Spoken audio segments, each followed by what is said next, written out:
The Beach Boys with All Summer Long, also the title track of the All Summer Long album of 1964. That album cover sports various snapshot-like photos of the band frolicking on the beach, and it lets the listener know what they can expect to hear in the music on the record. Now, some Beach Boys album sleeves are more successful than others, but they each have an interesting story behind them.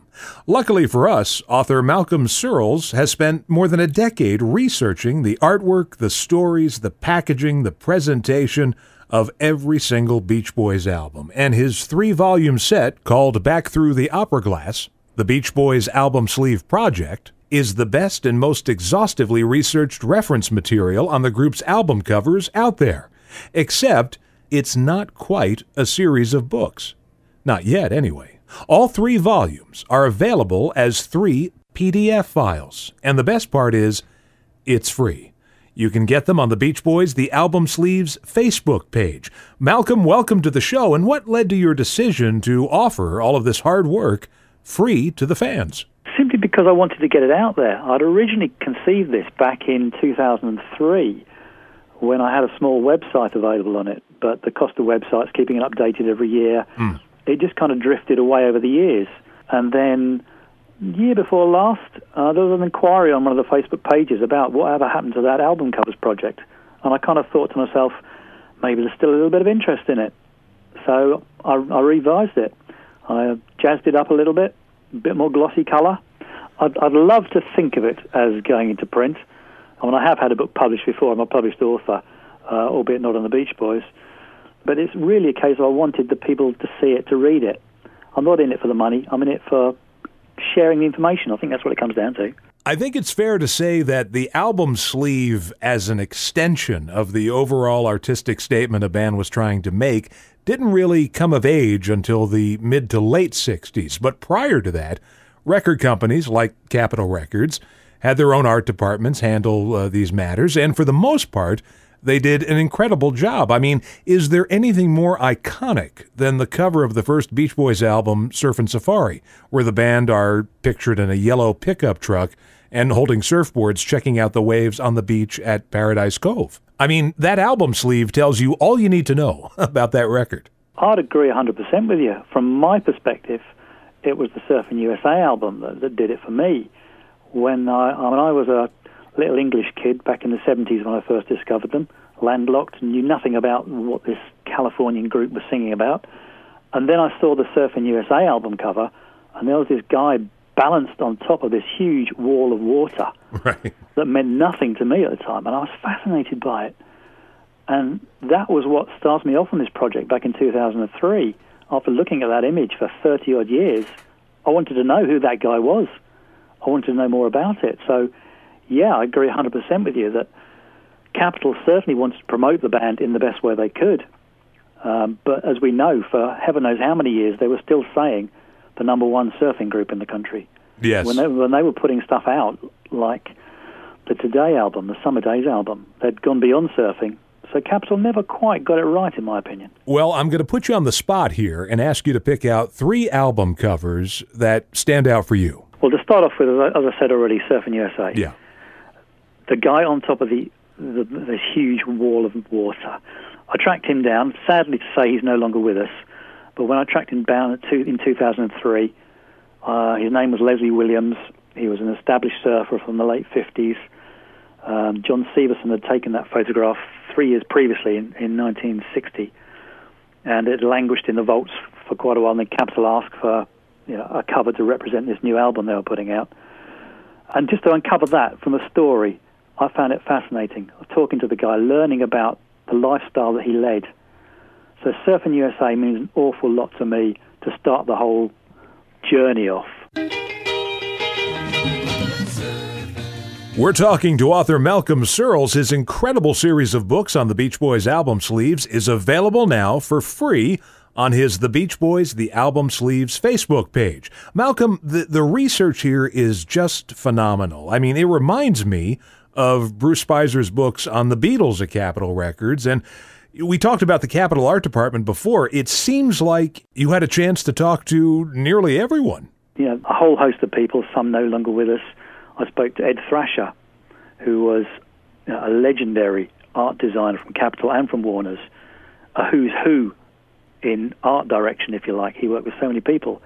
I spoke with Guy Webster, fantastic photographer, and of course I spoke with Dean Torrance, their old surfing buddy, who worked on a couple of their albums. So, favorite album sleeve number 2? I would probably pick Sunflower. Oh. Sunflower is my favorite Beach Boys album. Oh, that's a lot of fans' favorite album. And the cover shows the Beach Boys surrounded by their children. Yeah. Ricky Martin sadly passed away recently. Dean's son took the front cover photograph. Ed Thrasher worked on the inside sleeve and the presentation, working alongside Carl Wilson, and they produced this beautiful album cover that so perfectly matches the music inside. And number 3, I would probably have to go for the album that followed on, which to me is my favourite all-time album cover. It's not the most cheerful. It's a downcast, battle-weary warrior. It's probably similar to the Beach Boys' own story at the time. 1971, they weren't going through the most commercial of periods, but the Surf's Up album, what a beautiful piece of artwork that is, isn't it? Based on a sculpture by James Earl Fraser, End of the Trail, and I followed the story of that back, followed the trail back, if you will, finding about the original artwork, the sculpture, and that was a whole history as well. So, they would probably be my 3 that I would pick, but they wouldn't necessarily be my favourite 3 albums, just the 3 covers that mean the most to me. The Beach Boys with Long Promised Road from 1971's Surf's Up album. We're talking to author and historian Malcolm Searles, and I'll tell you one of my favorite Beach Boys album covers. It's the Wild Honey album from 1967 with that partial photo of a stained-glass window in Brian and Marilyn's Bel Air house. Yes, the credits on that album are a bit misleading because the sleeve design credits are given to one of Brian's associates at the time, a guy named Arnie Geller.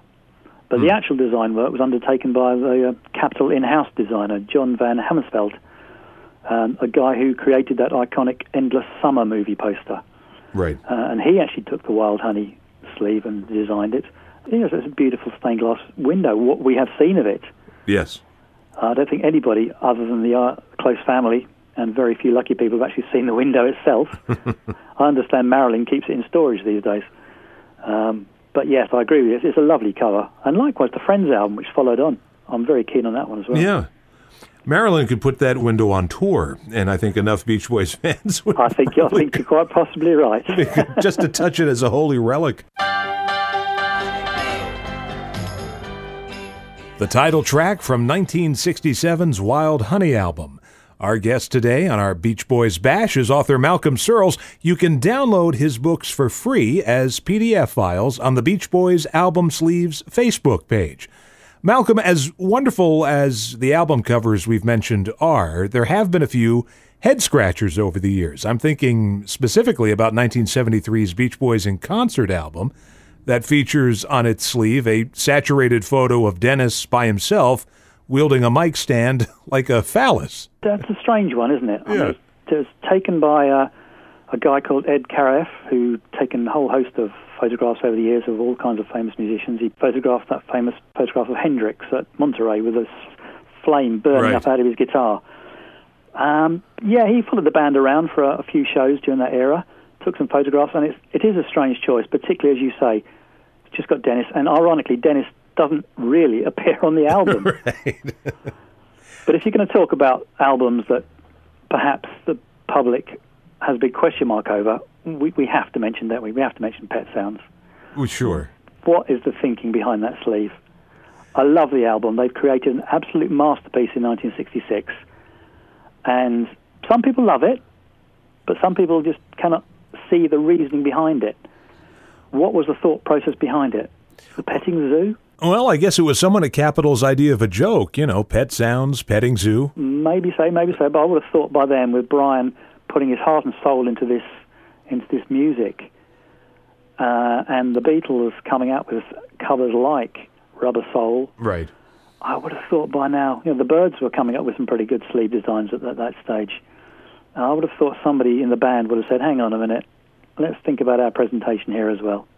I'll tell you, the back cover is the one that's really problematic for me, even more so than the front cover. What, all the sort of the samurai warriors? Right. I mean, the petting zoo, sure, that has got nothing to do with the music. Then they get further away with the samurai outfits on the back cover. It's so, but you say that, I mean, all you do, as I say in the book, it is such an iconic cover, the green, the yellow, the white, and if anybody was to mention the font, Cooper Black, Pet Sound springs to mind. That's the one thing that font is famous for. Right. And 50 years, we're now celebrating the 50th anniversary. The Brian Wilson's got his Pet Sounds tour ongoing at the moment, and the album just lives on, and long may it do so. Well, it seems to me that the music of the Beach Boys continues to rise in stature with each new generation. I would like to think so. I certainly like to think so. I think the music that they created through some of their career will always be there. We talk about Pet Sounds, we talk about Sunflower and Surf's Up, but the recognition that Dennis got when his solo album Pacific Ocean Blue was reissued a few years back, and it was voted the #1 reissue of the year in various magazines. The music is there, we just need to get it out to a wider audience. And yes, they're always going to listen to 20 Golden Greats, they're always going to listen to the best of. Right. As soon as The Sunshine comes out, when it rarely does over here in the UK, but when occasionally it does come out, you can bet your bottom dollar that Good Vibrations is going to be on somebody's turntable somewhere. Right. But it does need a lot greater in-depth, because they've got a heck of a career, haven't they? Yes. I mean, you can look at their 70s output, and some people may question it. The 15 big ones, Love You, MIU, some of those albums, perhaps, in truth, don't deserve that much recognition. But some of their stuff, I mean, heaven knows.